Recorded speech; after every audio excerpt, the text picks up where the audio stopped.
ప్రజావాణి కార్యక్రమంలో ప్రజల నుంచి వచ్చిన వినతులను సంబంధిత శాఖల అధికారులు పరిష్కారానికి వెంటనే చర్యలు చేపట్టాలని హన్మకొండ జిల్లా కలెక్టర్ పి ప్రావీణ్య అధికారులను ఆదేశించారు. సోమవారం హన్మకొండ జిల్లా కలెక్టరేట్లోని కాన్ఫరెన్స్ హాల్లో ప్రజావాణి కార్యక్రమాన్ని జిల్లా అధికారులతో కలిసి నిర్వహించారు. ప్రజావాణి కార్యక్రమంలో వివిధ సమస్యలను పరిష్కరించాలని కోరుతూ ప్రజలు వినతి పత్రాలను జిల్లా కలెక్టర్కు అందజేశారు.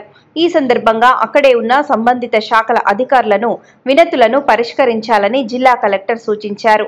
జిల్లా కలెక్టర్ మాట్లాడుతూ ప్రజావాణి కార్యక్రమంలో ప్రజల నుంచి అందిన అర్జీలను పెండింగ్లో లేకుండా పరిష్కారానికి చర్యలు చేపట్టాలన్నారు. ప్రజావాణి కార్యక్రమంలో వివిధ సమస్యలను పరిష్కరించాలని కోరుతూ ప్రజలు 143 వినతులను 143 వినతులను అందజేసినట్లు అధికారులు తెలిపారు. ఈ కార్యక్రమంలో జిల్లా రెవెన్యూ అధికారి వైవి గణేష్, జిల్లా గ్రామీణ అభివృద్ధి అధికారి మేన శ్రీను, హన్మకొండ ఆర్డీఓ రాథోడ్ రమేష్, ఇతర జిల్లా అధికారులు పాల్గొన్నారు.